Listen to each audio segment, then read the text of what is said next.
So finally বন্ধুরা, তোমরা কেমন আছো একটু কমেন্ট করে আমাকে জানাইও। চলো আজকে একটা সুন্দর একটা জায়গাতে নিয়ে যাই তোমরারে, দেখে খুব পছন্দ হইব তোমরা। আমরা ত্রিপুরারই জায়গা, যেটা আমার বাড়ির সামনেই। খুব সুন্দর দেখতে জায়গাটা, আমার কাছে ভালো লাগে। প্রাকৃতিক পরিবেশ তো তাই ভালো লাগে। এই দেখেন ক্ষেত, কত সুন্দর ক্ষেত। সবাই জানেন এটি কি ক্ষেত, মরিচের চারা লাগানো হয়েছে এখানে। আর এই সাইডে ধান আছে, সামনে যেটা আরো দেখতে পারবেন অনেকটি ক্ষেত লাগানো আছে। এদিকে মরিচের চারা, এই দেখেন এখানে তো লাউ কুমড়ো ক্ষেত। এই দেখেন শাক, এইগুলো হলো লাল শাক।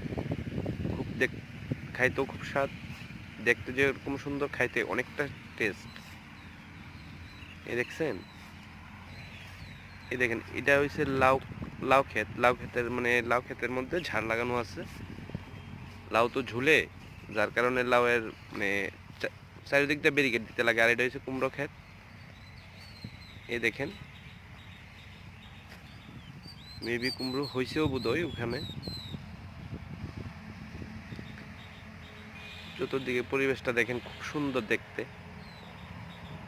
খুবই সুন্দর দেখেন। একদম শান্তিপ্রিয় জায়গা। এই দেখেন, দেখছেন চতুর্দিকে খুব শান্তিপ্রিয় জায়গা। চলেন একটু ভালো জায়গা দেখায় একটু। আমাদের এখান থেকে যে জল চাষ করা হয়, সে জলটা কোথায় থেকে আসে? একটা নেহের আছে এখানে, আমরা ছোট নদী বলি। এটা কথাই আছে না, আমাদের ছোট নদী চলে একে বাঁকে, বৈশাখ মাসে তার হাঁটু জল থাকে।